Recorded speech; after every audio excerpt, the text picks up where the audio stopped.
Right.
Guru ji ਦੀ ਸਾਜੀ ਨਵਾਜੀ, ਗੁਰੂ ਰੂਪ ਗੁਰੂ ਪਿਆਰੀ ਸਾਧ ਸੰਗਤ ਜੀ, ਵਾਹਿਗੁਰੂ ਜੀ ਕਾ ਖਾਲਸਾ, ਵਾਹਿਗੁਰੂ ਜੀ ਕੀ ਫਤਿਹ।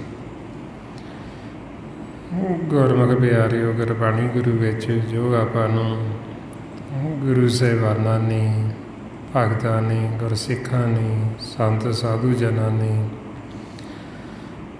ਸਤਿਗੁਰੂ ਗੁਰੂ ਨਾਨਕ ਦੇਵ ਜੀ ਮਹਾਰਾਜ ਨੇ ਭੇਜ ਦਿੱਤਾ। ਸਾਨੂੰ ਉਹਨਾਂ ਨੇ ਸਿਖਾਇਆ ਸ਼ਬਦ ਦੁਆਰਾ ਮਰਨਾ। ਜਿਵੇਂ ਮਹਾਰਾਜ ਕਹਿੰਦੇ ਬਈ ਸੰਸਾਰ ਦੇ ਵਿੱਚ ਮਰਨ ਕਹਿੰਦੇ ਤਾਂ ਸਾਰੇ ਜੀਵ ਨੇ, ਪਰ ਜੇ ਅਸੀਂ ਸਹਿਜ ਵਿੱਚ ਜਾ ਕੇ ਮਰੀਏ ਤੇ ਸਦਾ ਵਾਸਤੇ ਅਸੀਂ ਅਮਰ ਹੋ ਜਾਂਦੇ। ਸਤਿਗੁਰੂ ਫਰਮਾਉਂਦੇ, ਮਰਨੋਂ ਮਰਨ ਕਹੀ ਸਭ ਕੋਈ, ਸਹਿਜੇ ਮਰੇ ਅਮਰ ਹੋਵੇ ਸੋਈ। ਕਿ ਜਿਹੜਾ ਸਹਿਜ ਦੇ ਵਿੱਚ ਚਲਾ ਗਿਆ, ਜਿਹਨੇ ਸ਼ਬਦ ਦੁਆਰਾ ਮਰਨ ਨੂੰ ਮਾਰ ਲਿਆ, ਸਹਿਜੇ ਮਰੇ ਅਮਰ ਹੋਈ ਸੋਈ, ਵੀ ਉਹ ਸਦਾ ਵਾਸਤੇ ਅਮਰ ਹੋ ਜਾਂਦਾ। ਇੱਕ ਤਾਂ ਹੈ ਸੰਸਾਰ ਦੇ ਵਿੱਚ ਇਹ ਤਨ ਦੀ ਮੌਤ, ਸਰੀਰ ਦੀ ਮੌਤ, ਇੱਕ ਹੈ ਮਨ ਦੀ ਮੌਤ, ਮਨ ਦੁਆਰਾ ਮਰਨਾ, ਸ਼ਬਦ ਦੁਆਰਾ ਸਾਡੀ ਮਰਨੀ। ਸਤਿਗੁਰੂ ਕਹਿੰਦੇ ਵੀ ਜਦੋਂ ਸਾਡਾ ਮਨ ਸਹਿਜ ਵਿੱਚ ਚਲਾ ਗਿਆ, ਸ਼ਬਦ ਦੇ ਨਾਲ ਜੁੜ ਗਿਆ, ਫਿਰ ਇਹ ਦੁਬਾਰਾ ਮਰਦਾ ਨਹੀਂ, ਸਦਾ ਵਾਸਤੇ ਅਮਰ ਹੋ ਜਾਂਦਾ। ਤੇ ਉਹ ਸਤਿਗੁਰੂ ਕਹਿੰਦੇ ਵਾਰ ਵਾਰ ਮਰਦੇ ਜਿਨ੍ਹਾਂ ਨੇ ਰਾਮ ਦੀ ਸੱਚ ਵਾਹਿਗੁਰੂ ਦੀ ਪਹਿਚਾਣ ਨਹੀਂ ਕੀਤੀ, ਜਿਨ੍ਹਾਂ ਨੇ ਸ਼ਬਦ ਗੁਰੂ ਦਾ ਭੇਤ ਨਹੀਂ ਲਿਆ। ਮਹਾਰਾਜ ਕਹਿੰਦੇ ਆਪ ਕੈਸੇ ਮਰੂ, ਮਰਨ ਮਨ ਮਾਨਿਆ, ਮਰ ਮਰ ਜਾਤੇ ਜਿਨ ਰਾਮ ਨਾ ਜਾਣਿਆ। ਸਤਿਗੁਰੂ ਕਹਿੰਦੇ ਵੀ ਉਹ ਮਰਦੇ ਰੋਜ਼ ਜਿਨ੍ਹਾਂ ਨੇ ਰਾਮ ਦੀ ਪਹਿਚਾਣ ਨਹੀਂ ਕੀਤੀ, ਜਿਨ੍ਹਾਂ ਨੇ ਮਾਲਕ ਦੀ ਪਹਿਚਾਣ ਨਹੀਂ ਕੀਤੀ, ਤੇ ਜਿਨ੍ਹਾਂ ਨੇ ਪਰਮਾਤਮਾ ਦੀ ਪਹਿਚਾਣ ਕਰ ਲਈ, ਸ਼ਬਦ ਗੁਰੂ ਦੇ ਨਾਲ ਜੁੜ ਗਏ, ਉਹ ਕਹਿੰਦੇ ਵੀ ਹੁਣ ਨਹੀਂ ਮਰਦੇ ਦੁਬਾਰਾ, ਕਿਉਂਕਿ ਸਦਾ ਵਾਸਤੇ ਉਹ ਗੁਰਮੁਖ ਅਮਰ ਹੋ ਗਏ। ਸਹਿਜ ਦੇ ਵਿੱਚ ਜਾ ਕੇ ਉਹਨਾਂ ਨੇ ਸ਼ਬਦ ਦੁਬਾਰਾ ਮਨ ਨੂੰ ਮਾਰ ਲਿਆ।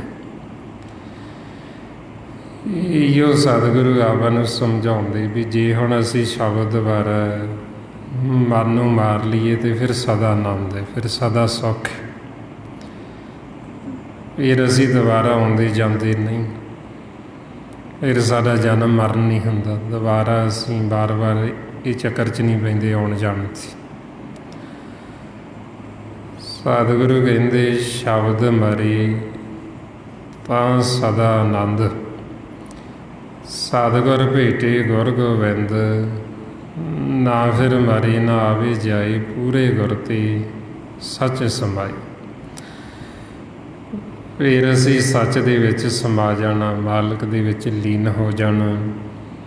ਜੇ ਹੁਣ ਅਸੀਂ ਸ਼ਬਦ ਦੁਆਰਾ ਮਨ ਨੂੰ ਮਾਰੀਏ, ਹੁਣ ਕਿਹੜਾ ਸ਼ਬਦ ਹੈ? ਜਿਸ ਸ਼ਬਦ ਦੁਆਰਾ ਸਾਡੇ ਮਨ ਨੇ ਮਰਨਾ, ਉਹ ਸ਼ਬਦ ਹੈ ਸ਼ਬਦ ਗੁਰੂ। ਨਾਮ ਅਨਹਦ ਸ਼ਬਦ, ਨਾਦ ਸਹਿਜ ਧੁਨ ਤੂਰ। ਜਦੋਂ ਅਸੀਂ ਇਹ ਸ਼ਬਦ ਦੇ ਨਾਲ ਜੁੜਾਂਗੇ, ਫਿਰ ਸਾਡਾ ਮਨ ਮਰੇਗਾ। ਮਰਨ ਦਾ ਭਾਵ ਆਪਣਾ ਆਪਾ ਖਤਮ ਹੋ ਜਾਣਾ, ਆਪਣਾ ਆਪਾ ਮਿਟਾ ਦੇਣਾ।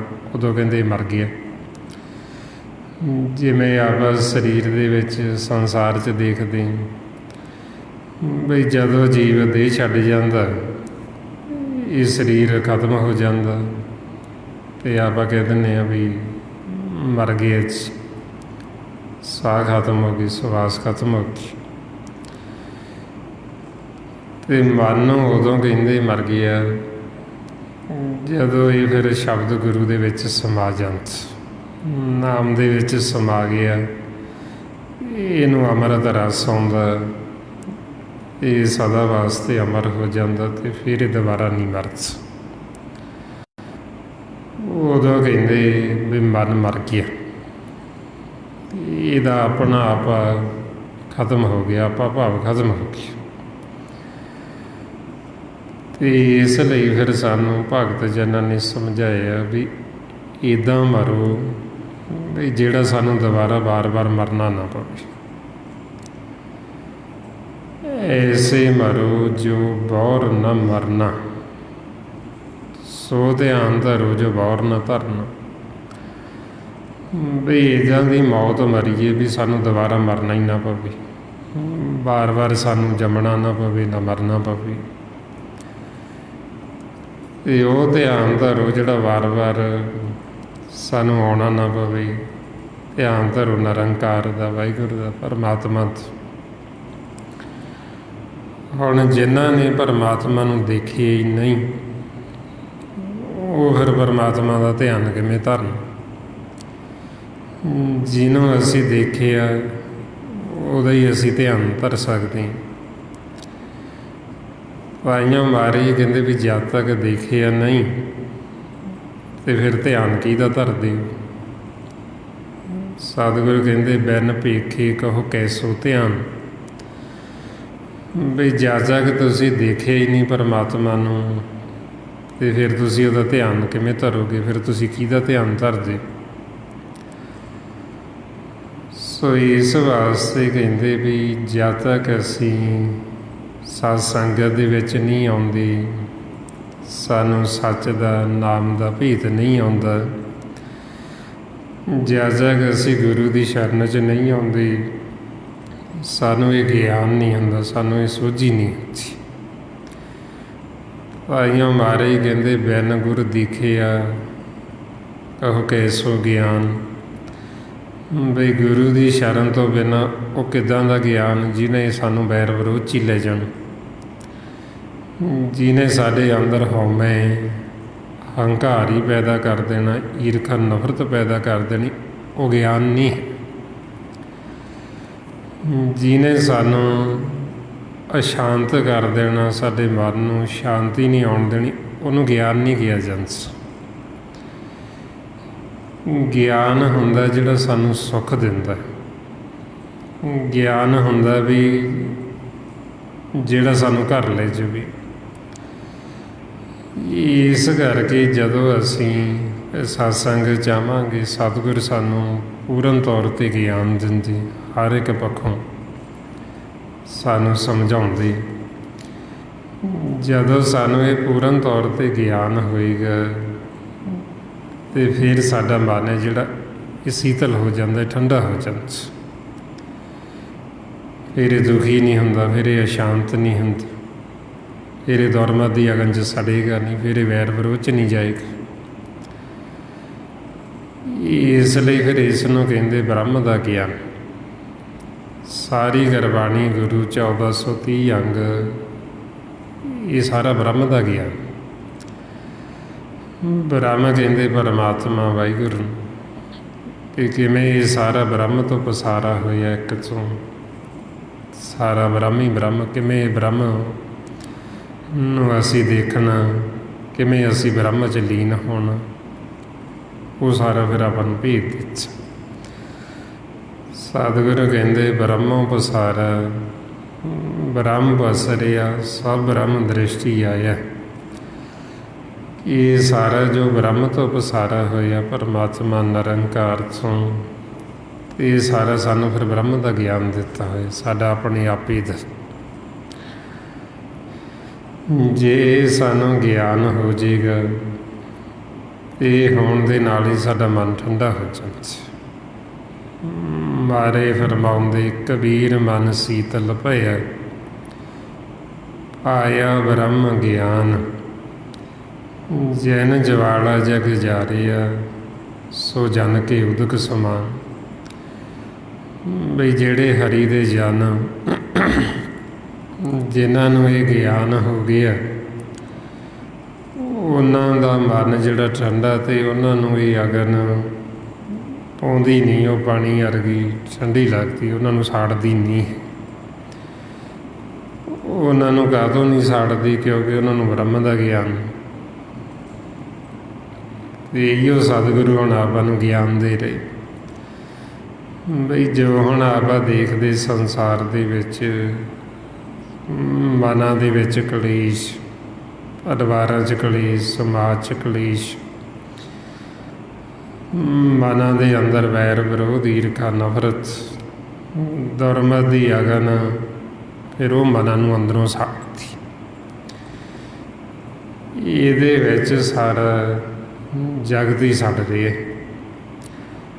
ਸਤਿਗੁਰੂ ਫਰਮਾਉਂਦੇ ਦੁਰਮਤ ਅਗਨ ਜਗਤ ਪਰ ਜਾਰੀ। ਇਹ ਦੁਰਮਤ ਦੀ ਅਗਨ ਸਾਰੇ ਜਗਤ ਨੂੰ ਸਾੜਤੀ।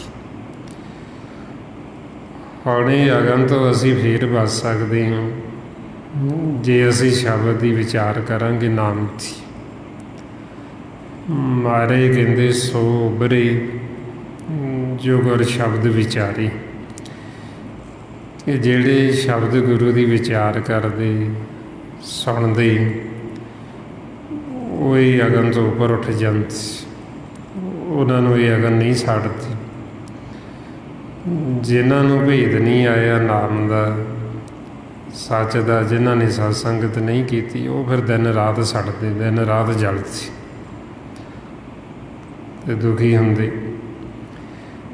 ਇਸ ਵਾਸਤੇ ਫਿਰ ਸਾਨੂੰ ਸਮਝਾਉਂਦੇ ਵੀ ਪਰਮਾਤਮਾ ਦਾ ਜੋ ਨਾਮ ਹੈ ਇਹ ਸਾਨੂੰ ਸਦਾ ਸੁੱਖ ਦੇਣ ਵਾਲਾ। ਹਰ ਕੋ ਨਾਮ ਸਦਾ ਸੁਖਦਾਈ। ਪਰਮਾਤਮਾ ਦਾ ਨਾਮ ਸਦਾ ਹੀ ਸਾਡੇ ਮਨ ਨੂੰ ਸੁੱਖ ਦੇਣ ਵਾਲਾ ਅਤੇ ਸਦਾ ਲਈ ਮਨ ਸੁਖੀ ਹੋ ਜਾਂਦਾ ਜੇ ਨਾਮ ਨਾਲ ਜੁੜੇ। ਇਸ ਵਾਸਤੇ ਫਿਰ ਕਹਿੰਦੇ ਵੀ ਸ਼ਬਦ ਦੇ ਨਾਲ ਜੁੜੋ, ਸ਼ਬਦ ਦੁਆਰਾ ਮਨ ਨੂੰ ਮਾਰੋ।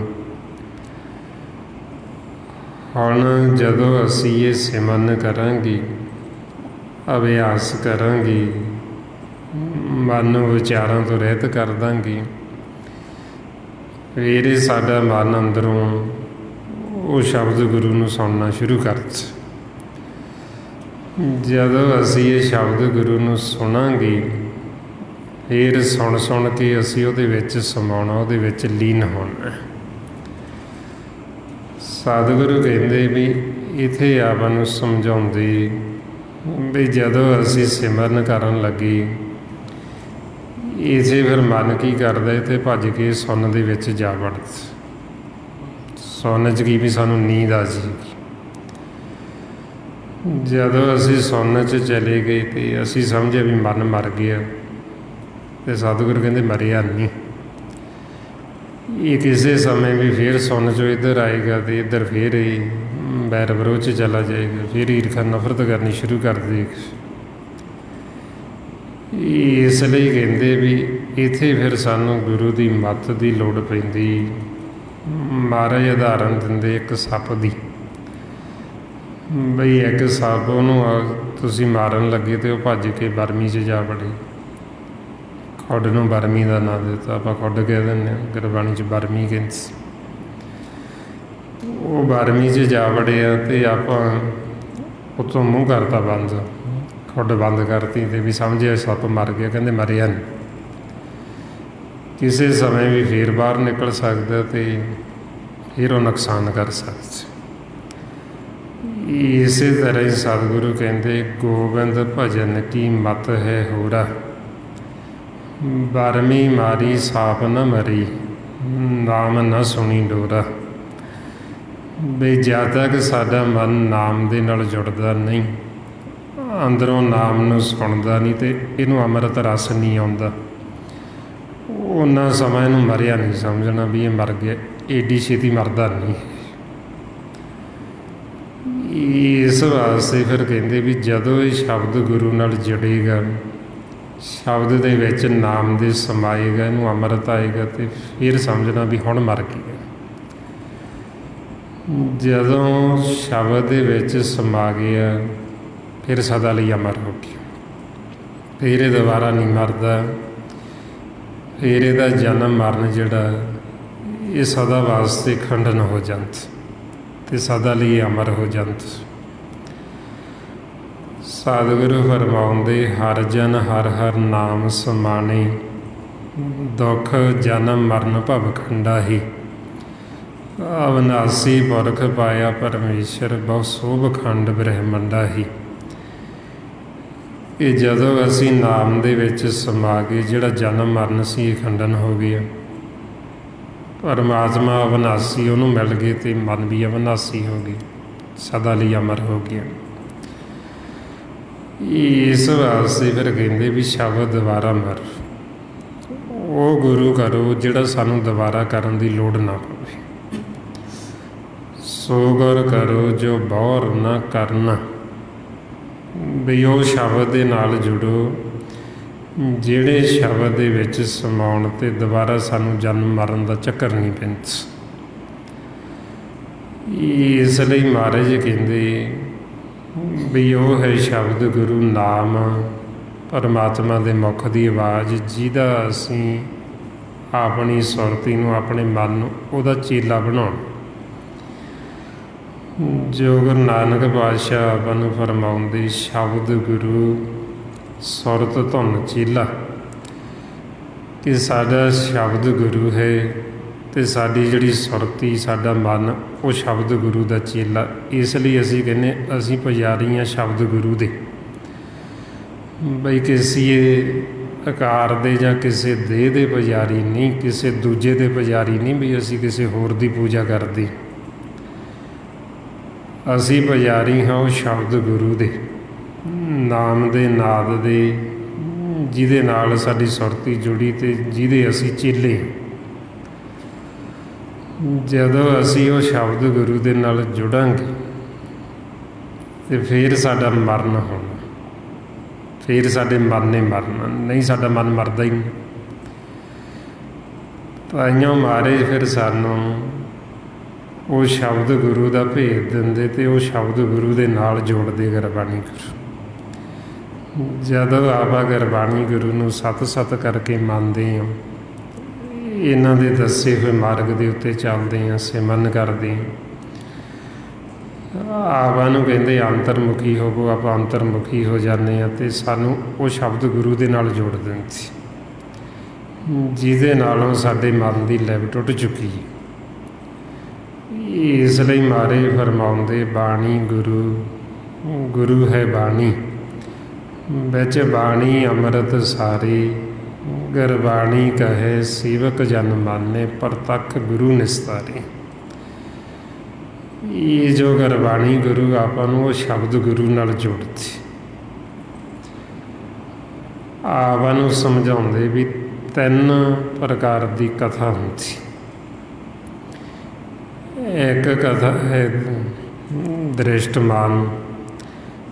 ਦ੍ਰਿਸ਼ਟਮਾਨ ਦੇ ਵਿੱਚ ਜਿਵੇਂ ਭਗਤਾਂ ਦਾ ਜੀਵਨ ਆ ਜਾਂਦਾ, ਗੁਰੂ ਸਾਹਿਬਾਨਾਂ ਦਾ ਜੀਵਨ, ਜਿਹਦੇ ਗੁਰਬਾਣੀ ਗੁਰੂ ਵਿੱਚ ਫਰਮਾਨ ਆਉਂਦੇ। ਜਿਵੇਂ ਭਗਤਾਂ ਦਾ ਜੀਵਨ ਉਹਨਾਂ ਨੇ ਗੁਰਬਾਣੀ ਗੁਰੂ 'ਚ ਦੱਸਿਆ ਵੀ ਜਦੋਂ ਉਹਨਾਂ ਨੂੰ ਸਜ਼ਾਵਾਂ ਦਿੱਤੀਆਂ ਗਈਆਂ, ਕਿਵੇਂ ਫਿਰ ਮਾਲਕ ਨੇ ਉਹਨਾਂ ਦੀ ਰੱਖਿਆ ਕੀਤੀ, ਗੁਰਬਾਣੀ ਗੁਰੂ ਵਿੱਚ ਦਰਜ।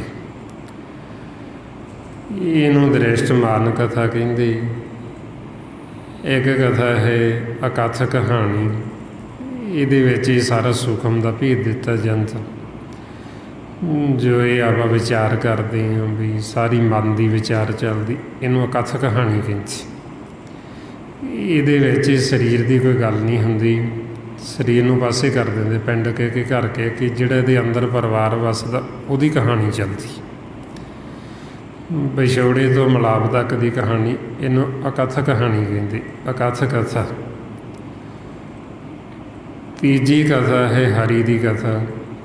ਉਹ ਕਥਾ ਜਿਹੜੀ ਸਾਡੇ ਅੰਦਰ ਮਾਲਕ ਖੁਦ ਕਰਦੇ ਨੇ, ਪਰਮਾਤਮਾ। ਉਹਨਾਂ ਦੇ ਮੁਖ ਦੀ ਆਵਾਜ਼ ਉਹਨੂੰ ਕਹਿੰਦੇ ਹਰੀ ਦੀ ਕਥਾ, ਹਰ ਕੀ ਕਥਾ। ਅਤੇ ਉਹ ਹਰੀ ਦੀ ਜਿਹੜੀ ਕਥਾ ਉਹ ਹੈ ਅਨਹਦ ਬਾਣੀ, ਜੋ ਉਹਨਾਂ ਦੇ ਮੁਖ ਦੇ ਵਿੱਚੋਂ ਆਵਾਜ਼ ਪ੍ਰਗਟ ਹੋ ਰਹੀ, ਉਹਨੂੰ ਹੀ ਕਥਾ ਦਾ ਨਾਮ ਦਿੱਤਾ। ਮਾਰੇ ਫਰਮਾਉਂਦੇ ਹਰ ਕੀ ਕਥਾ ਨਾਹਦ ਬਾਣੀ, ਬਈ ਹਰੀ ਦੀ ਕਥਾ ਕੀ ਹੈ, ਅਨਹਦ ਬਾਣੀ। ਹੁਣ ਇਹ ਕਥਾ ਨੂੰ ਜਦੋਂ ਅਸੀਂ ਸੁਣਾਂਗੇ, ਇਹ ਕਥਾ ਸਾਰੀਆਂ ਕਥਾਵਾਂ ਦੇ ਨਾਲੋਂ ਉੱਤਮ ਕਥਾ ਹੈ, ਜਿਹੜੀ ਹਰੀ ਦੀ ਕਥਾ, ਜਿਹੜੀ ਸਾਡੇ ਅੰਦਰ ਮਾਲਕ ਕਰ ਰਹੇ ਨੇ ਬੈਠ ਕੇ। ਉਹ ਕਥਾ ਨੂੰ ਸੁਣਨ ਦੇ ਨਾਲ ਸਾਡਾ ਜਨਮ ਮਰਨ ਖੰਡਨ ਹੁੰਦਾ। ਉਸ ਨੂੰ ਸੁਣਨ ਨੂੰ ਮਹਾਰਾਜ ਕਹਿੰਦੇ ਨੇ ਸਭ ਤੋਂ ਉੱਤਮ ਹਰ ਕੀ ਕਥਾ, ਨਾਮ ਸੁਣਤ ਦਰਦ ਦੁੱਖ ਲੱਥਾ। ਵੀ ਉਹ ਹਰੀ ਦੀ ਕਥਾ ਕੀ ਹੈ, ਨਾਮ। ਉਹ ਨਾਮ ਨੂੰ ਸੁਣ ਕੇ ਕੀ ਹੋਏਗਾ, ਕਹਿੰਦੇ ਸਾਡਾ ਦਰਦ ਦੁੱਖ ਜਿਹੜਾ ਇਹ ਲੱਥ ਜਾਣਾ, ਸਾਡੇ ਦੁੱਖ ਤਕਲੀਫਾਂ ਖਤਮ ਹੋ ਜਾਣੀ, ਜਿਹੜੇ ਸਾਡੇ ਮਨ ਨੂੰ ਇਹ ਰੋਗ ਲੱਗੇ ਜਨਮ ਮਰਨ ਦਾ, ਇਹਦਾ ਰੋਗ ਕੱਟਿਆ ਜਾਣਾ ਹੈ। ਇਸ ਲਈ ਫਿਰ ਆਪਾਂ ਨੂੰ ਸਮਝਾਉਂਦੇ ਵੀ ਇੱਕ ਦ੍ਰਿਸ਼ਟਮਾਨ ਕਥਾ, ਇੱਕ ਕਥ ਕਹਾਣੀ, ਇੱਕ ਹਰੀ ਦੀ ਕਥਾ। ਜਿਵੇਂ ਇੱਕ ਹੈ ਆਪਾਂ ਜਿਹੜੀਆਂ ਸੰਸਾਰ ਦੀਆਂ ਗੱਲਾਂ ਕਰਦੇ, ਇਹਨੂੰ ਕਹਿੰਦੇ ਕੱਚੀ ਬਾਣੀ, ਜੋ ਆਪਾਂ ਸੰਸਾਰ ਦੀ ਭਾਸ਼ਾ ਬੋਲਦੇ, ਇਹਨੂੰ ਕੱਚੀ ਬਾਣੀ ਕਹਿੰਦੇ। ਇੱਕ ਗੁਰੂਆਂ ਦੇ ਮੁਖ ਦੇ ਵਿੱਚੋਂ ਜਿਹੜੇ ਬਚਨ ਪ੍ਰਗਟ ਹੋਏ, ਜੋ ਉਹਨਾਂ ਨੇ ਪਰਮਾਤਮਾ ਦੀ ਉਸਤਤ ਕੀਤੀ, ਮਾਲਕ ਦੀ ਨਾਮ ਦੀ ਵਡਿਆਈ ਕੀਤੀ, ਭਗਤਾਂ ਨੇ, ਗੁਰੂ ਸਾਹਿਬਾਨਾਂ ਨੇ, ਉਹਨੂੰ ਕਹਿੰਦੇ ਗੁਰਬਾਣੀ। ਜੋ ਗੁਰਬਾਣੀ ਗੁਰੂ ਵਿੱਚ ਦਰਜ ਹੈ, ਉਹਨਾਂ ਦੇ ਬਚਨ, ਇਹਨੂੰ ਗੁਰਬਾਣੀ ਕਹਿੰਦੇ, ਗੁਰੂਆਂ ਦੇ ਮੁਖ ਦੀ ਬਾਣੀ। ਬਈ ਭਗਤਾਂ ਦੇ, ਗੁਰੂਆਂ ਦੇ ਮੁਖ ਦੇ ਵਿੱਚੋਂ ਉਚਾਰਨ ਕੀਤੇ ਹੋਏ ਬਚਨ, ਵੀ ਜਦੋਂ ਉਹ ਸੰਸਾਰ 'ਚ ਆਏ ਉਹਨਾਂ ਨੇ ਜੋ ਮਾਲਕ ਦੀ ਉਸਤਤ ਕੀਤੀ ਉਹ ਦਰਜ ਕੀਤੀ। ਤੀਸਰੀ ਹੈ ਜੋ ਮਾਲਕ ਦੇ ਮੁਖ ਦੇ ਵਿੱਚੋਂ ਬਾਣੀ ਪ੍ਰਗਟ ਹੋ ਰਹੀ, ਜਿਹਨੂੰ ਕਹਿੰਦੇ ਅਨਹਦ ਬਾਣੀ, ਧੁਰ ਤੋਂ ਆ ਰਹੀ। ਧੁਰ ਤੋਂ ਕਿੱਥੋਂ? ਪਰਮਾਤਮਾ ਦੇ ਮੁਖ ਦੇ ਵਿੱਚ। ਜਦੋਂ ਦੀ ਸ੍ਰਿਸ਼ਟੀ ਦੀ ਰਚਨਾ ਹੋਈ ਹੈ ਉਦੋਂ ਤੋਂ ਹੀ ਉਹ ਬਾਣੀ ਪ੍ਰਗਟ, ਚਾਰਾਂ ਯੁਗਾਂ ਦੇ ਵਿੱਚ ਉਹ ਬਾਣੀ। ਇਸ ਵਾਸਤੇ ਫਿਰ ਗੁਰੂ ਸਾਹਿਬਾਨਾਂ ਨੇ, ਭਗਤਾਂ ਨੇ ਉਹ ਬਾਣੀ ਦੀ ਉਸਤਤ ਕੀਤੀ ਹੈ ਜੋ ਮਾਲਕ ਦੇ ਮੁਖ ਦੇ ਵਿੱਚੋਂ ਪ੍ਰਗਟ ਹੋ ਰਹੀ, ਅਤੇ ਆਪਾਂ ਨੂੰ ਉਹਦੇ ਨਾਲ ਜੋੜਦੇ ਨੇ। ਆਪਾਂ ਨੂੰ ਫਿਰ ਸਮਝਾਉਂਦੇ ਵੀ ਇੱਕ ਹੋ ਗਈ ਕੱਚੀ ਬਾਣੀ, ਜਿਹੜੀ ਆਪਾਂ ਸੰਸਾਰ ਦੀ ਬੋਲਦੇ ਹਾਂ ਭਾਸ਼ਾ, ਸੰਸਾਰ ਦੀਆਂ ਦੁਨਿਆਵੀ ਗੱਲਾਂ ਕਰਦੇ ਹਾਂ। ਇਹਨੂੰ ਤਾਂ ਕਹਿੰਦੇ ਵੀ ਕਹਿਣ ਵਾਲੇ ਵੀ ਕੱਚੇ ਅਤੇ ਸੁਣਨ ਵਾਲੇ ਵੀ ਕੱਚੇ। ਸਤਿਗੁਰ ਬਿਨਾਂ ਹੋਰ ਕੱਚੀ ਹੈ ਬਾਣੀ, ਕਹਿੰਦੇ ਕੱਚੇ ਸੁਣਦੇ ਕੱਚੇ, ਕੱਚੀ ਆਖ ਬਖਾਣ। ਵੀ ਇਹਨੂੰ ਸੁਣਨ ਵਾਲੇ ਵੀ ਕੱਚੇ, ਕਿਉਂਕਿ ਇਹਦੇ ਵਿੱਚ ਝੂਠੀ ਝੂਠ। ਇੱਕ ਹੈ ਗੁਰਬਾਣੀ, ਗੁਰੂਆਂ ਦੇ ਮੁਖ ਦੀ ਬਾਣੀ, ਉਹਨਾਂ ਦੇ ਮੁਖ ਦੇ ਵਿੱਚੋਂ ਪ੍ਰਗਟ ਹੋਈ, ਜੋ ਉਹਨਾਂ ਨੇ ਉਸਤਤ ਕੀਤੀ ਮਾਲਕ ਦੀ, ਵਾਹਿਗੁਰੂ ਦੀ। ਅਤੇ ਤੀਸਰੀ ਹੈ ਅਨਹਦ ਬਾਣੀ, ਜੋ ਮਾਲਕ ਦੇ ਮੁਖ ਦੇ ਵਿੱਚੋਂ ਪ੍ਰਗਟ ਹੋ ਰਹੀ। ਹੁਣ ਆਪਾਂ ਨੂੰ ਫਿਰ ਗੁਰਬਾਣੀ, ਗੁਰੂ ਉਹ ਬਾਣੀ ਦਾ ਭੇਦ ਦਿੰਦੇ ਨੇ, ਉਹ ਬਾਣੀ ਦੇ ਨਾਲ ਜੋੜਦੇ ਨੇ, ਜਿਹੜੀ ਸਾਡੇ ਸਾਰਿਆਂ ਦੇ ਅੰਦਰ ਚੱਲ ਰਹੀ ਹੈ। ਪਿਛਲੇ ਯੁੱਗਾਂ ਦੇ ਵਿੱਚ ਇਹ ਨਾਮ ਜਿਹੜਾ ਸਾਡੇ ਅੰਦਰ ਗੁਪਤ, ਇਹ ਗੁਪਤ ਹੀ ਰਿਹਾ। ਬਹੁਤਾ ਕਿਸੇ ਨੇ ਖੋਲ੍ਹ ਕੇ ਇਹ ਨਾਮ ਦਾ ਭੇਦ ਨਹੀਂ ਦਿੱਤਾ, ਨਾਮ ਦੀ ਚਰਚਾ ਨਹੀਂ ਕੀਤੀ। ਕਾਲਯੁਗ ਦੇ ਸਮੇਂ ਦੇ ਵਿੱਚ ਗੁਰੂ ਨਾਨਕ ਦੇ ਘਰ ਨੇ ਸਾਨੂੰ ਇਹ ਨਾਮ ਦਾ ਬੜਾ ਖੋਲ੍ਹ ਕੇ ਭੇਦ ਦਿੱਤਾ। ਹਰ ਇੱਕ ਸ਼ਬਦ ਦੇ ਵਿੱਚ ਨਾਮ ਦੀ ਮਹਿਮਾ, ਨਾਮ ਦਾ ਭੇਦ ਦਿੱਤਾ ਹੋਇਆ। ਕੋਈ ਵੀ ਗੁਰਬਾਣੀ ਗੁਰੂ ਵਿੱਚੋਂ ਤੁਸੀਂ ਕਿਤੋਂ ਵੀ ਪੜ੍ਹੋ ਅਤੇ ਨਾਮ ਦੀ ਗੱਲ ਕਰਦੇ, ਮਹਾਰਾਜ ਨਾਮ ਦੀ ਵਡਿਆਈ ਕਰਦੀ। ਹੁਣ ਮਹਾਰਾਜ ਫਿਰ ਆਪਾਂ ਨੂੰ ਸਮਝਾਉਂਦੇ ਵੀ ਪਿਛਲੇ ਯੁੱਗਾਂ ਦੇ ਵਿੱਚ ਤਾਂ ਨਾਮ ਗੁਪਤ ਹੀ ਰਿਹਾ। ਜੀਵ ਕਈ ਕਈ ਹਜ਼ਾਰ ਸਾਲ ਬੈਠੇ ਰਹਿੰਦੇ, ਉਹਨੂੰ ਨਾਮ ਦਾ ਭੇਦ ਹੀ ਨਾ ਆਉਂਦਾ ਵੀ ਨਾਮ ਹੈ ਕੀ ਹੈ। ਅਤੇ ਕਲਯੁਗ ਦੇ ਸਮੇਂ ਦੇ ਵਿੱਚ ਗੁਰੂ ਨਾਨਕ ਦੇ ਘਰ ਨੇ ਫਿਰ ਆਪਾਂ ਨੂੰ ਇਹ ਨਾਮ ਦਾ ਬੜਾ ਖੋਲ੍ਹ ਕੇ ਭੇਦ ਦਿੱਤਾ। ਸਤਿਗੁਰੂ ਕਹਿੰਦੇ ਵੀ ਇਹ ਨਾਮ ਸਾਡੇ ਸਭ ਦੇ ਅੰਦਰ ਹੈ ਅਤੇ ਅੰਦਰ ਗੁਪਤ ਹੈ। ਇਹ ਗੁਪਤ ਨਾਮ ਪ੍ਰਗਟ ਕਿਹਨਾਂ ਦੇ ਅੰਦਰ ਹੁੰਦਾ? ਜਿਹੜੇ ਫਿਰ ਗੁਰੂ ਦੀ ਸ਼ਰਨ ਦੇ ਵਿੱਚ ਆਉਂਦੇ, ਜਿਹੜੇ ਗੁਰਮੁਖ ਸਤ ਸੰਗਤ ਕਰਦੇ, ਜਿਹੜੇ ਗੁਰਬਾਣੀ ਗੁਰੂ ਦੇ ਦੱਸੇ ਮੁਤਾਬਕ ਸਿਮਰਨ ਕਰਦੇ, ਉਹਨਾਂ ਦੇ ਅੰਦਰ ਇਹ ਜਿਹੜਾ ਨਾਮ ਗੁਪਤ ਹੈ ਉਹ ਪ੍ਰਗਟ ਹੋ ਜਾਂਦਾ। ਪ੍ਰਗਟ ਕਿਵੇਂ? ਵੀ ਪਹਿਲਾਂ ਸਾਨੂੰ ਨਾਮ ਸੁਣਦਾ ਨਹੀਂ, ਗੁਪਤ ਹੈ, ਸਾਨੂੰ ਪਤਾ ਨਹੀਂ ਵੀ ਸਾਡੇ ਅੰਦਰ ਕਿੱਥੇ ਹੈ, ਕਿਉਂਕਿ ਅਸੀਂ ਸੁਣਿਆ ਨਹੀਂ। ਜਦੋਂ ਆਪਾਂ ਹੁਣ ਸਤ ਸੰਗਤ ਕਰਦੇ ਹਾਂ, ਸਿਮਰਨ ਕਰਦੇ ਹਾਂ, ਫਿਰ ਉਹੀਓ ਨਾਮ ਸਾਨੂੰ ਅੰਦਰੋਂ ਸੁਣਨ ਲੱਗ ਜਾਂਦਾ, ਸਾਡੇ ਅੰਦਰ ਪ੍ਰਗਟ ਹੋ ਜਾਂਦਾ। ਇਸ ਵਰਤਾਏ ਮਹਾਰਾਜ ਕਹਿੰਦੇ ਗੁਪਤ ਨਾਮ ਵਰਤੇ ਵਿੱਚ ਕਲਯੁਗ, ਘਾਟ ਘਾਟ ਹਰ ਭਰਪੂਰ ਰਿਹਾ। ਨਾਮ ਰਤਨ ਤੇ ਨਾ ਹਿਰਦੇ ਪ੍ਰਗਟਿਆ, ਜੋ ਗੁਰ ਸ਼ਰਨਾਈ ਭਜ ਪਿਆ। ਬਈ ਜਿਹੜੇ ਗੁਰੂ ਦੀ ਸ਼ਰਨ 'ਚ ਆ ਜਾਂਦੇ, ਉਹਨਾਂ ਦੇ ਅੰਦਰ ਇਹ ਜਿਹੜਾ ਨਾਮ ਗੁਪਤ ਇਹ ਪ੍ਰਗਟ ਹੋ ਜਾਂਦਾ। ਅਤੇ ਜਿਹੜੀ ਸਾਡੇ ਅੰਦਰ ਇਹ ਅਨਹਦ ਬਾਣੀ ਗੁਪਤ ਹੈ, ਜਿਹਨੂੰ ਸੱਚੀ ਬਾਣੀ ਆਖੀ, ਵੀ ਸੱਚ ਦੇ ਮੁਖ ਦੇ ਵਿੱਚੋਂ ਪ੍ਰਗਟ ਹੋ ਰਹੀ, ਸਾਡੇ ਅੰਦਰ ਉਹ ਵੀ ਪ੍ਰਗਟ ਹੋ ਜਾਂਦੀ। ਸਤਿਗੁਰੂ ਕਹਿੰਦੇ ਗੁਪਤੀ ਬਾਣੀ ਪ੍ਰਗਟ ਹੋਈ, ਨਾਨਕ ਪਰਖ ਲਏ ਸੱਚ ਸੋਈ। ਬਈ ਜੋ ਸਾਡੇ ਅੰਦਰ ਬਾਣੀ ਗੁਪਤ ਹੈ ਉਹ ਪ੍ਰਗਟ ਹੋ ਜਾਂਦੀ, ਉਹਨੂੰ ਸੱਚੀ ਬਾਣੀ ਕਹਿੰਦੀ। ਪਰਮਾਤਮਾ ਦੇ ਮੁਖ ਦੇ ਵਿੱਚੋਂ ਪ੍ਰਗਟ ਹੋ ਰਹੀ ਹੈ, ਧੁਰ ਤੋਂ ਆ ਰਹੀ। ਧੁਰ ਤੋਂ ਕਿੱਥੋਂ? ਮਾਲਕ ਦੇ ਮੁਖ ਦੇ ਵਿੱਚੋਂ। ਜਦੋਂ ਅਸੀਂ ਉਹ ਬਾਣੀ ਨੂੰ ਸੁਣਦੇ ਹਾਂ, ਮਾਲਕ ਦੀ ਆਵਾਜ਼ ਨੂੰ ਸੁਣਦੇ ਹਾਂ, ਉਹਨੂੰ ਸੁਣਨ ਦੇ ਨਾਲ ਸਾਡੀਆਂ ਚਿੰਤਾਵਾਂ, ਸਾਡੇ ਫਿਕਰ, ਸਾਡੇ ਦੁੱਖ ਸਹਿੰਸੇ, ਇਹ ਸਭ ਖਤਮ ਹੋ ਜਾਂਦੇ। ਉਹਨੂੰ ਸੁਣ ਪਰਥਾਏ ਸਤਿਗੁਰੂ ਕਹਿੰਦੇ ਨੇ, ਧੁਰ ਕੀ ਬਾਣੀ ਆਈ ਤੈਨ ਸਗਲੀ ਚਿੰਤ ਮਟਾਈ। ਉਹ ਧੁਰ ਤੋਂ ਕਿੱਥੋਂ ਆ ਰਹੀ? ਪਰਮਾਤਮਾ ਦੇ ਮੁਖ ਦੇ ਵਿੱਚੋਂ ਆ ਰਹੀ ਹੈ। ਮਾਲਕ ਬੋਲ ਰਹੇ ਅਤੇ ਉਹਨਾਂ ਦੇ ਮੁਖ ਦੇ ਵਿੱਚੋਂ ਉਹ ਆਵਾਜ਼ ਪ੍ਰਗਟ ਹੋ ਰਹੀ, ਉਹਨੂੰ ਕਹਿੰਦੇ ਬਾਣੀ। ਧੁਰ ਤੋਂ ਆ ਰਹੀ ਵੀ ਮਾਲਕ ਦੇ ਮੁਖ ਦੇ ਵਿੱਚੋਂ ਆ ਰਹੀ। ਸੋ ਆਪਾਂ ਨੂੰ ਫਿਰ ਗੁਰਬਾਣੀ ਗੁਰੂ ਕਹਿੰਦੇ ਵੀ ਉਹ ਸ਼ਬਦ ਦੇ ਨਾਲ ਜੁੜੋ, ਉਹ ਨਾਮ ਦੇ ਨਾਲ ਜੁੜੋ। ਜਦੋਂ ਅਸੀਂ ਉਹ ਨਾਮ ਦੇ ਨਾਲ ਜੁੜ ਜਾਂਗੇ, ਉਦੋਂ ਕਹਿੰਦੇ ਵੀ ਮਨ ਮਰ ਗਿਆ, ਸ਼ਬਦ ਦੁਬਾਰਾ ਮਰ ਗਿਆ। ਜੇ ਅਸੀਂ ਉਹ ਸ਼ਬਦ ਦੇ ਨਾਲ ਜੁੜ ਗਏ ਅਤੇ ਸਾਡਾ ਮਨ ਮਰ ਗਿਆ ਅਤੇ ਅਸੀਂ ਸਦਾ ਸੁਖੀ ਹੋ ਜਾਣਾ। ਫਿਰ ਅਸੀਂ ਜਨਮ ਮਰਨ ਦੇ ਗੇੜ 'ਚ ਨਹੀਂ ਪਵਾਂਗੇ। ਸਾਡਾ ਜਿਹੜਾ ਭਰਮ ਹੈ ਜਨਮ ਮਰਨ ਦਾ, ਮੌਤ ਦਾ, ਫਿਰ ਇਹ ਖਤਮ ਹੋ ਜਾਂਦਾ। ਮਹਾਰਾਜ ਕਹਿੰਦੇ ਜਨਮ ਮਰਨ ਕਾ ਭਰਮ ਗਿਆ, ਗੋਬਿੰਦ ਲਿਵ ਲਾਗੀ। ਜੀਵਤ ਸੁਨ ਸਮਾਨਿਆ ਗੁਰ ਸਾਖੀ ਜਾਗੀ। ਸਾਡਾ ਇਹ ਭਰਮ ਖਤਮ ਹੋ ਜਾਣਾ ਜਨਮ ਮਰਨ ਦਾ। ਸਾਨੂੰ ਪਤਾ ਲੱਗ ਜਾਂਦਾ ਅਸੀਂ ਮਰਨ ਵਾਲੇ, ਮਰਦੇ ਨਹੀਂ ਅਸੀਂ।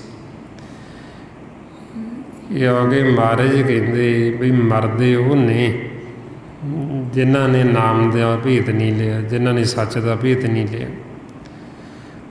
ਭਾਈਓ ਬਾਬਾ ਕਬੀਰ ਜੀ ਕਹਿੰਦੇ ਆਪ ਕੈਸੇ ਮਰੂ ਮਰਨ ਮਨ ਮਾਨਿਆ, ਮਰ ਮਰ ਜਾਤੇ ਜਿਨ ਰਾਮ ਨਾ ਜਾਣੇ।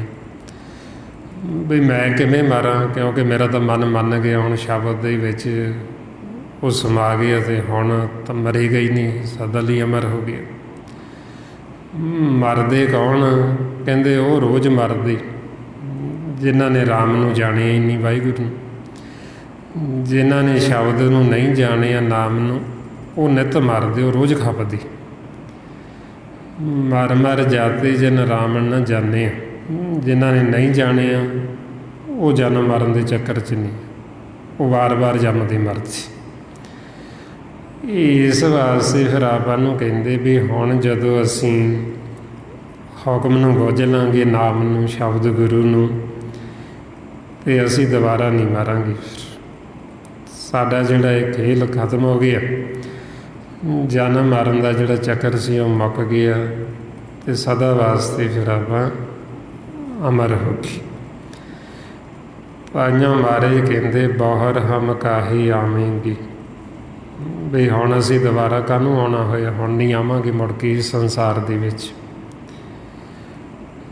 ਇਹ ਹੋ ਗਏ ਜੋ ਤੇਰਾ ਹੁਕਮ ਸੀ, ਹੁਣ ਉਹ ਹੁਕਮ ਨੂੰ ਬੁੱਝ ਲਿਆ, ਹੁਣ ਹੁਕਮ ਦੇ ਵਿੱਚ ਸਮਾ ਜਾਂਗੇ, ਦੁਬਾਰਾ ਨਹੀਂ ਆਵਾਂਗੇ। ਬਹਰ ਹਮ ਕਾਹੇ ਆਵੇਂਗੇ, ਆਵਣ ਜਾਣਾ ਹੁਕਮ ਤਿਸੇ ਕਾ, ਹੁਕਮੇ ਬੂਝ ਸਮਾਹੇਂਗੇ। ਹੁਣ ਤੇਰਾ ਹੁਕਮ ਬੁੱਝ ਕੇ ਤੇਰੇ ਹੁਕਮ ਦੇ ਵਿੱਚ ਸਮਾ ਜਾਂਗੇ, ਉਹ ਸ਼ਬਦ ਗੁਰੂ ਦੇ ਵਿੱਚ ਸਮਾ ਜਾਂਗੇ, ਲੀਨ ਹੋ ਜਾਂਗੇ ਅਤੇ ਦੁਬਾਰਾ ਨਹੀਂ ਆਵਾਂਗੇ ਵਾਪਸ ਕਦੇ। ਇਹ ਫਿਰ ਆਪਾਂ ਨੂੰ ਮਹਾਰਾਜ ਕਹਿੰਦੇ ਵੀ ਇੱਦਾਂ ਮਰੋ ਸ਼ਬਦ ਦੁਆਰਾ। ਵੀ ਜਿੱਦਾਂ ਸੰਸਾਰ ਦੇ ਵਿੱਚ ਮੌਤ ਮੌਤ, ਮਰਨ ਮਰਨ ਕਹਿੰਦੇ ਤਾਂ ਸਾਰੇ ਹੀ ਨੇ, ਪਰ ਸ਼ਬਦ ਦੁਆਰਾ ਮਰੋ, ਸਹਿਜ ਵਿੱਚ ਮਰੋ। ਜੇ ਅਸੀਂ ਸਹਿਜ 'ਚ ਮਰਾਂਗੇ ਤਾਂ ਅਮਰ ਹੋ ਜਾਂਗੇ ਸਦਾ ਲਈ।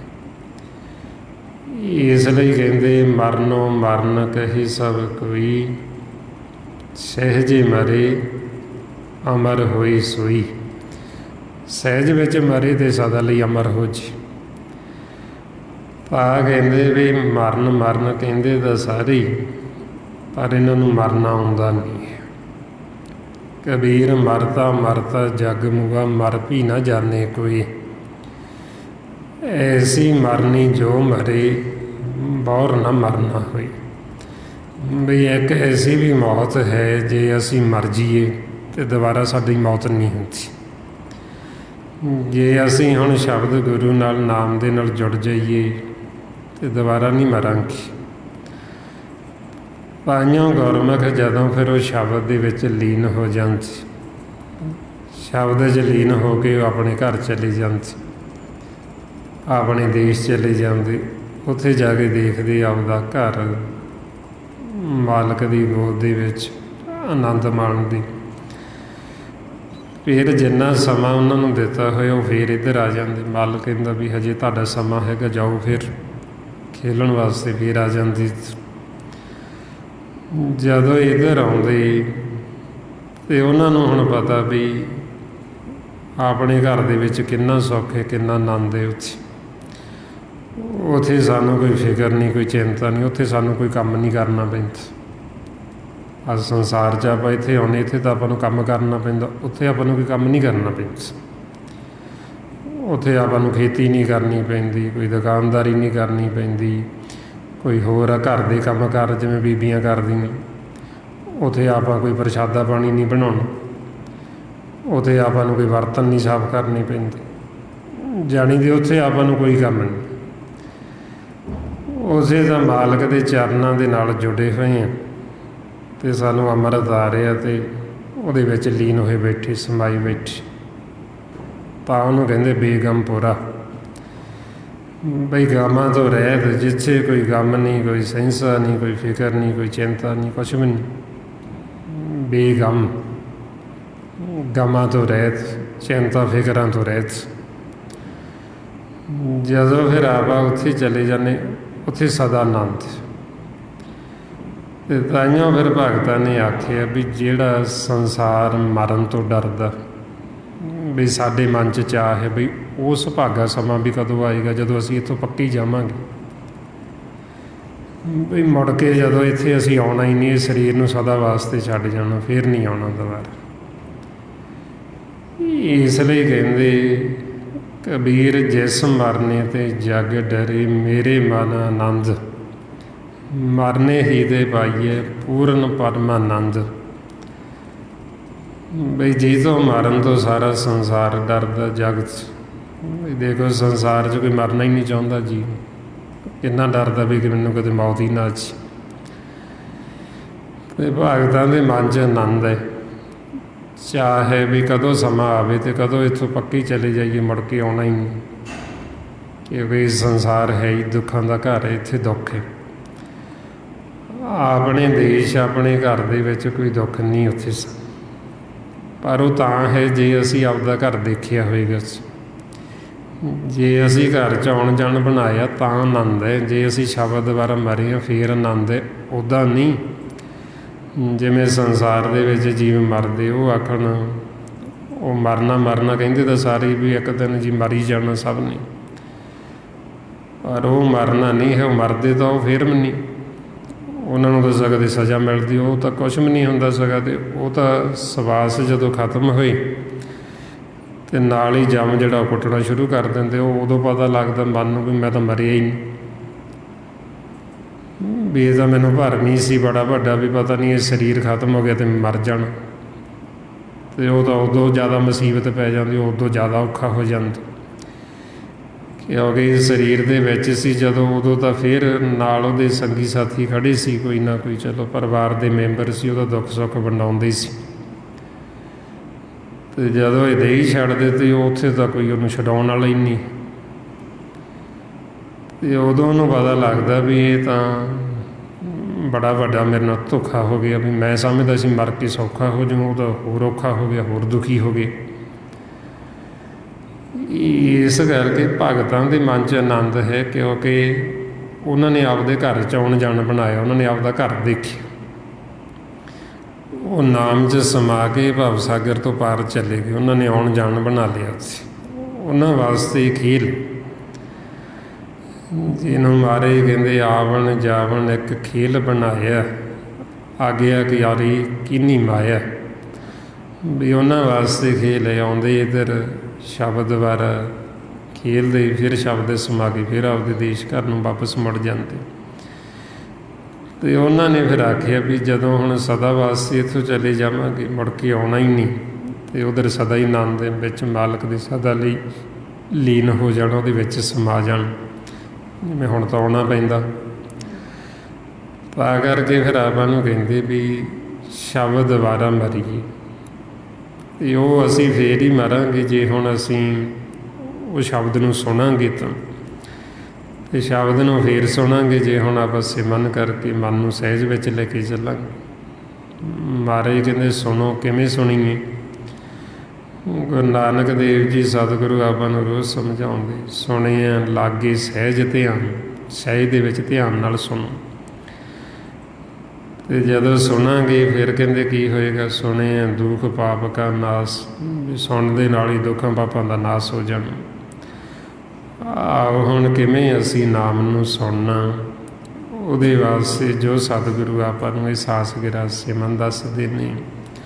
ਆਓ ਸਾਰੇ ਗੁਰਮੁਖ ਪਿਆਰੇ ਕਰੋ ਜੀ ਸ਼ੁਰੂ। ਵਾਹਿਗੁਰੂ ਵਾਹਿਗੁਰੂ ਵਾਹਿਗੁਰੂ ਵਾਹਿਗੁਰੂ ਵਾਹਿਗੁਰੂ ਵਾਹਿਗੁਰੂ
ਖਾਲਸਾ ਵਾਹਿਗੁਰੂ ਜੀ ਕੀ ਫਤਿਹ।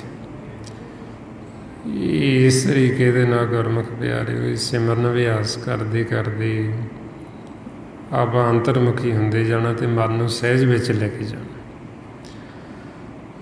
ਜਿਉਂ-ਜਿਉਂ ਸਾਡਾ ਮਨ ਸਹਿਜ ਵਿੱਚ ਜਾਏਗਾ ਫਿਰ ਸਾਨੂੰ ਉਹ ਮਾਲਕ ਦੀ ਆਵਾਜ਼ ਸੁਣਾਈ ਦੇਗੀ, ਫਿਰ ਸਾਨੂੰ ਅਨਹਦ ਆਵਾਜ਼ੇ ਅਨਹਦ ਧੁਨਾਂ ਸਾਡੇ ਅੰਦਰੋਂ ਸੁਣਾਈ ਦੇਣਗੀ। ਅਤੇ ਜਦੋਂ ਅਸੀਂ ਉਹ ਸ਼ਬਦ ਨੂੰ ਸੁਣਨਾ ਸ਼ੁਰੂ ਕਰ ਦਿੱਤਾ, ਉਹ ਸ਼ਬਦ ਦੇ ਵਿੱਚ ਸਾਡਾ ਮਨ ਸਮਾ ਗਿਆ ਅਤੇ ਉਹਨੂੰ ਕਹਿੰਦੇ ਵੀ ਸਹਿਜ ਦੇ ਵਿੱਚ ਜਾ ਕੇ ਮਰ ਗਿਆ। ਅਤੇ ਜਦੋਂ ਮਰ ਗਿਆ ਕਹਿੰਦੇ ਇਹ ਸਦਾ ਲਈ ਅਮਰ ਹੋ ਗਈ। ਸਹਿਜੇ ਮਰੇ ਅਮਰ ਹੋਈ ਸੋਈ, ਵੀ ਜਿਹੜਾ ਇਸ ਤਰ੍ਹਾਂ ਸਹਿਜ ਦੇ ਵਿੱਚ ਜਾ ਕੇ ਮਰ ਗਿਆ ਉਹ ਸਦਾ ਲਈ ਅਮਰ ਹੋ ਜਾਂਦਾ, ਉਹਦਾ ਦੁਬਾਰਾ ਮਰਨ ਨਹੀਂ ਹੁੰਦਾ, ਉਹ ਦੁਬਾਰਾ ਜਨਮ ਮਰਨ ਦੇ ਚੱਕਰ 'ਚ ਨਹੀਂ ਪੈਂਦਾ। ਇਸ ਲਈ ਫਿਰ ਆਪਾਂ ਨੂੰ ਸਮਝਾਉਂਦੇ ਵੀ ਅੰਤ ਸਮਾਂ ਕੋਈ ਪਤਾ ਨਹੀਂ ਸਾਡਾ ਇਸ ਸਰੀਰ ਦਾ ਕੀ ਹਾਲਤ ਹੋਣੀ, ਕਿਹੋ ਜਿਹਾ ਹੋਣਾ। ਜੇ ਹੁਣ ਅਸੀਂ ਪਰਮਾਤਮਾ ਨਾਲ ਜੁੜੇ ਹੋਵਾਂਗੇ, ਉਹਦਾ ਸਿਮਰਨ ਕਰਦੇ ਹੋਵਾਂਗੇ, ਫਿਰ ਸਾਨੂੰ ਅੰਤ ਸਮੇਂ ਅੱਗਾ ਸੌਖਾ ਹੋ ਜਾਂਦਾ, ਕਿਉਂਕਿ ਮਾਲਕ ਸਾਡੇ ਨਾਲ ਸਹਾਈ ਹੁੰਦਾ। ਇਸ ਲਈ ਮਾਰੇ ਫਰਮਾਉਂਦੇ, ਕਿਆ ਜਾਣਾ ਕਬ ਮਰੇਂਗੇ, ਕੈਸਾ ਮਰਨਾ ਹੋਏ। ਜੇਕਰ ਸਾਹਿਬ ਮਨੋਂ ਨਾ ਵਿਸਰੇ ਤਾਂ ਸਹਿਲਾ ਮਰਨਾ ਹੋਏ। ਜੇ ਸਾਨੂੰ ਸਾਡਾ ਸਾਹਿਬ ਵਾਹਿਗੁਰੂ ਨਾ ਵਿਸਰੇ ਤੇ ਸਾਨੂੰ ਸਹਿਲਾ ਸੌਖਾ। ਜੇ ਉਹ ਭੁੱਲਿਆ ਹੋਇਆ ਫਿਰ ਔਖਾ ਹੀ ਔਖਾ। ਫਿਰ ਤਾਂ ਇੱਧਰ ਵੀ ਔਖੇ, ਜਦੋਂ ਦੇਹ ਛੱਡੀ ਉਦੋਂ ਬਾਅਦ 'ਚੋਂ ਉਦੋਂ ਵੱਧ ਔਖੇ। ਇਸ ਵਾਸਤੇ ਹੁਣ ਆਪਾਂ ਸਾਰਿਆਂ ਨੇ ਕੋਸ਼ਿਸ਼ ਕਰਨੀ, ਵੱਧ ਤੋਂ ਵੱਧ ਆਪਾਂ ਸਿਮਰਨ ਅਭਿਆਸ ਕਰਨਾ, ਨਾਮ ਤੱਕ ਪਹੁੰਚਣ ਵਾਸਤੇ, ਅਨਹਦ ਸ਼ਬਦ ਤੱਕ। ਗੁਰਬਾਣੀ ਗੁਰੂ ਨੂੰ ਜਦੋਂ ਪੜ੍ਹਦੇ ਹਾਂ, ਸਾਰੀ ਗੁਰਬਾਣੀ ਗੁਰੂ ਵਿੱਚ ਇਹ ਸ਼ਬਦ ਗੁਰੂ ਦੀ ਨਾਮ ਦੀ ਮਹਿਮਾ ਕੀਤੀ ਹੋਈ। ਜਿਸ ਨਾਮ ਦੀ ਮਹਿਮਾ ਉਪਮਾ ਆਪਣੇ ਗੁਰੂ ਸਾਹਿਬ ਕਰਦੇ ਨੇ, ਆਪਾਂ ਵੀ ਉਸ ਨਾਮ ਦੇ ਨਾਲ ਜੁੜਨਾ, ਨਾਮ ਦੀ ਸੋਝੀ ਲੈਣੀ, ਅੰਤਰਮੁਖੀ ਹੋਣਾ ਅਤੇ ਉਹ ਸ਼ਬਦ ਗੁਰੂ ਦੇ ਨਾਲ ਜੁੜਨ ਦੀ ਕੋਸ਼ਿਸ਼ ਕਰਨੀ ਅਤੇ ਗੁਰਬਾਣੀ ਗੁਰੂ ਨੂੰ ਪੜ੍ਹ ਕੇ ਪੁੱਜਣਾ ਅਤੇ ਵੱਧ ਤੋਂ ਵੱਧ ਆਪਾਂ ਸੰਗਤ ਕਰਨੀ। ਇਹ ਜੋ ਆਪਾਂ ਗਿਆਨ ਦੀ ਸਾਂਝ ਪਾਉਂਦੇ ਹਾਂ, ਸਾਰਾ ਗੁਰਬਾਣੀ ਗੁਰੂ ਦੁਆਰਾ ਆਪਾਂ ਨੂੰ ਦਿੱਤਾ। ਗੁਰਮੁਖ ਜਨਾਂ ਨੇ, ਭਾਈ ਸਾਹਿਬ ਭਾਈ ਸੇਵਾ ਸਿੰਘ ਜੀ ਧਰਮਾਲਾ, ਉਸੇ ਗਿਆਨ ਨੂੰ ਆਪਾਂ ਵਾਰ-ਵਾਰ ਦ੍ਰਿੜ ਕਰਦੇ ਹਾਂ ਤਾਂ ਕਿ ਸਾਡੇ ਹਿਰਦੇ 'ਚ ਵੱਸ ਜੇ, ਸਾਡੇ ਮਨ 'ਚ ਵੱਸ ਜੇ। ਇਹ ਆਪਾਂ ਵੀ ਆਪਦੇ ਜੀਵਨ ਦਾ ਲਾਹਾ ਖੱਟ ਕੇ ਇੱਥੋਂ ਸਦਾ ਵਾਸਤੇ ਅਮਰ ਹੋ ਕੇ ਆਪਦੇ ਘਰ ਜਾਈਏ ਅਤੇ ਸਾਡਾ ਇਹ ਜਨਮ ਮਰਨ ਦਾ ਗੇੜ ਜਿਹੜਾ ਸਦਾ ਲਈ ਖਤਮ ਹੋ ਜੇ। ਆਪਾਂ ਸਦਾ ਵਾਸਤੇ ਅਮਰ ਹੋ ਜਾਈਏ, ਮਾਲਕ ਦੇ ਵਿੱਚ ਲੀਨ ਹੋ ਜਾਈਏ, ਸਮਾ ਜਾਈਏ। ਵੀ ਬਹੁਤ ਸਮਾਂ ਹੋ ਗਿਆ ਆਪਾਂ ਨੂੰ ਫਿਰਦੇ ਹਨ ਚੌਥਾ ਜੋਗੇ। ਔਰ ਆਪਾਂ ਕੋਸ਼ਿਸ਼ ਕਰਨੀ ਵੀ ਮਾਲਕ 'ਚ ਲੀਨ ਹੋਈਏ ਅਤੇ ਦੁਬਾਰਾ ਨਾ ਆਈਏ। ਸੋ ਇੰਨੀਆਂ ਬੇਨਤੀਆਂ, ਇੰਨੇ ਵਿਚਾਰ ਕਰਦਿਆਂ ਹੋਇਆਂ, ਜੇ ਕੋਈ ਐਸਾ ਸ਼ਬਦ ਬੋਲਿਆ ਗਿਆ ਹੋਵੇ ਸੰਗਤ ਅਤੇ ਸਤਿਗੁਰੂ ਬਖਸ਼ਣ ਯੋਗ ਨੇ, ਬਖਸ਼ ਲੈਣਾ ਜੀ। ਵਾਹਿਗੁਰੂ ਜੀ ਕਾ ਖਾਲਸਾ, ਵਾਹਿਗੁਰੂ ਜੀ ਕੀ ਫਤਿਹ। ਵਾਹਿ